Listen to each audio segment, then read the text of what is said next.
Okay, so we've been introduced to the characters. We have learnt about Birling and his aloofness and his pretensions and his rather cold wife, Sheila, who's rather happy and full of life, but there is definitely an undercurrent there between her and Gerald, something which has happened before. And then we get the first bit of information, if you like, and it's at the bottom of page 163 into 164, and it's Birling. He clears his throat. Well, Gerald, I know you agree that we should only have this quiet little family party. It's a pity that Sir George and Lady Croft can't be with us, but they're abroad, so it can't be helped. Well, there we are, straight away. Sir George and Lady Croft. Birling is not Sir Birling. Mrs. Birling isn't Lady Birling. So it's pretty obvious to the audience why Birling is so interested in Gerald marrying Sheila.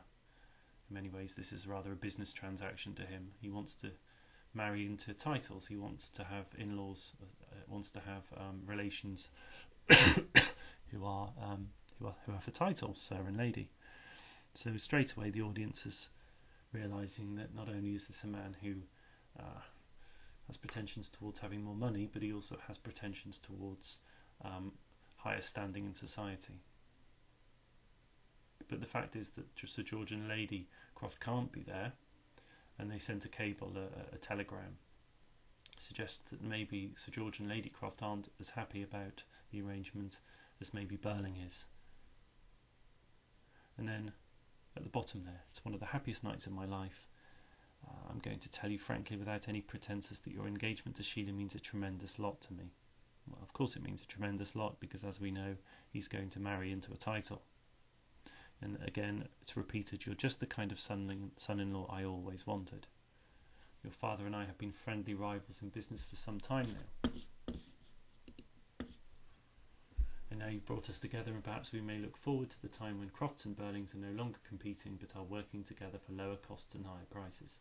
Okay, this is a really critical speech that Birling makes here, and it's worth spending just a few moments on it, really sort of unpicking it.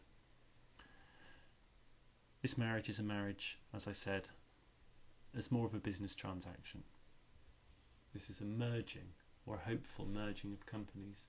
And in this way, it's actually very old-fashioned, because this is the way in which marriages within wealthy families occurred until probably 200 to maybe 300 years ago. This was very, very common.